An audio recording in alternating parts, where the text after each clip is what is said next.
Hi guys, I hope you're enjoying the series so far. If you haven't caught my earlier videos, perhaps jump back and catch them because there's just some foundational information that's really helpful to understand these coming videos. But what we're going to do now is talk about the Pitta dosha in a little bit more detail. So if you don't know exactly what Pitta dosha is, or you haven't yet completed your Banyan Botanicals dosha quiz, then I'd probably recommend you do that. There's a link in my bio to the Banyan quiz, and it's a really insightful quiz which just shows you what doshas are more prominent in your system. And then when you're listening to these videos, you'll be able to tune into those sections that are a little bit more relevant to you. So the link in my bio will take you to the quiz, and then afterwards, if you're interested in getting any of the Banyan products, you can shop those through my bio. There's a link there to buy any of the products that are recommended through the quiz as well. So now we're going to talk about the Pitta dosha. So just like when we talked about the kapha, Pitta shows up in all aspects of our life and in the environment and also in our food. So Pitta dosha is most prominent in that time, the hormonal time of our life. So from adolescence through to menopause and the equivalent time for men. So it's that time where we are more fertile, we've got all of our reproductive hormones going through. It's also the time where we're looking at our career path and following our passion and what lights us up from the inside, and that's definitely a very strong characteristic of the Pitta dosha. Pitta dosha is very determined, can be a bit competitive, very focused, and just really that action energy behind it. So that's the stage of the life in that middle section where it's about family and about career and about purpose and shining our light, I guess. So it also shows up at different times in the day. So the time of the day that the Pitta dosha shows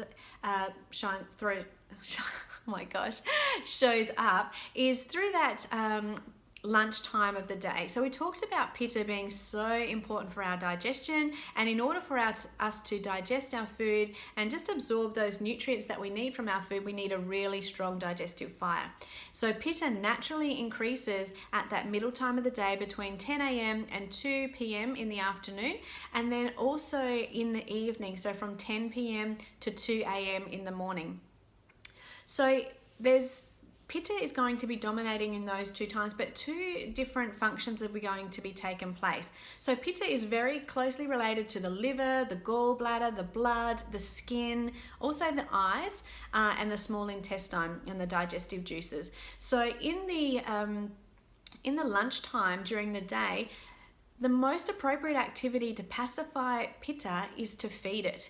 Now, we've all heard that term where we're so hungry that we get hangry. We're angry because we're hungry. And that is a really, a sign that Pitta is strong and needs some fuel to be fuel for the fire, because we do have this digestive fire inside of us, and particularly if you do have a lot of extra fire and then the sun's in the middle of the day at the highest point and it's the hottest part of the day, we need to give that fire something to consume, otherwise it's going to start burning up inside of us and we can get that heat and that irritation and that anger all those hot emotions start to come. So definitely feed the fire, and that's the best thing that we want to be doing at that middle time of the day. And if you're not really getting that strong fire, then you might have some kapha imbalances, so that's where we can add some more fire at that time of day, adding some digestive spices before our meal just to really kindle that fire and get it ready for food. But generally lunchtime is the best time to feed the fire and have a nice big hearty meal with our protein, our good healthy fats, and something that's going to sustain us for the next 24 hours, because generally we can have 3 meals, maybe 3 meals with a snack if you're a Pitta dominant dosha, but we don't want to be eating our largest meal at night, because at night time Pitta also comes into play as more of a cleansing and detoxifying. The liver and gallbladder and that are working to detoxify our system, and that's happening in that evening time. So if we eat late in the night or have a midnight snack, or those Pitta cravings start to come in at 10 p.m., if we eat at that time, then we're disrupting our natural detoxifying process, because we're going back to digesting food at that time. So in the daytime we want to be eating, and then in the nighttime we want to make sure that we're fasting so that we can go through that natural detox sort of stage. Now, if we look at the seasons, it's very obvious that the most Pitta dominant season is definitely the summertime, because that's when all the heat starts to come. And people that naturally have Pitta in their constitution, they will find summertime the most challenging. And if that's you, you will need to make sure that you keep practices as cool as possible, change your diet and lifestyle to bring in more cooling qualities so that you can cope better with the summertime. Because I also see this as well, people can get very angry and agitated when they get hot and bothered. So we've got all these quotes and little sayings that go along that we've always known, but yeah, we can get hot and bothered in the summertime, particularly if we have Pitta dominating in our dosha already. So signs of Pitta getting aggravated in the summer is sunburnt. So people with fair skin are generally Pitta dominated, and they are the most likely to get, sunburn and peel and all that sort of thing. Where someone with the Vata or Kapha, they tend to have a little bit more natural tan, and they don't burn as easily. So they're actually really enjoy the summer. It's the people with the fair skin and Pitta dominant complexion, the freckles, red hair,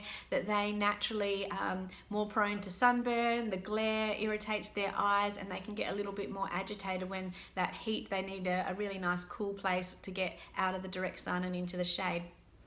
So you can start to see how Pitta plays out in the different seasons and the different times of the day, and also the different times of our life. So I might leave it there for the Pitta so far, and I'll do another separate video to follow, which will go into a little bit more about how you can actually pacify the Pitta dosha at those times of the day and the year. So I'll see you shortly. Bye.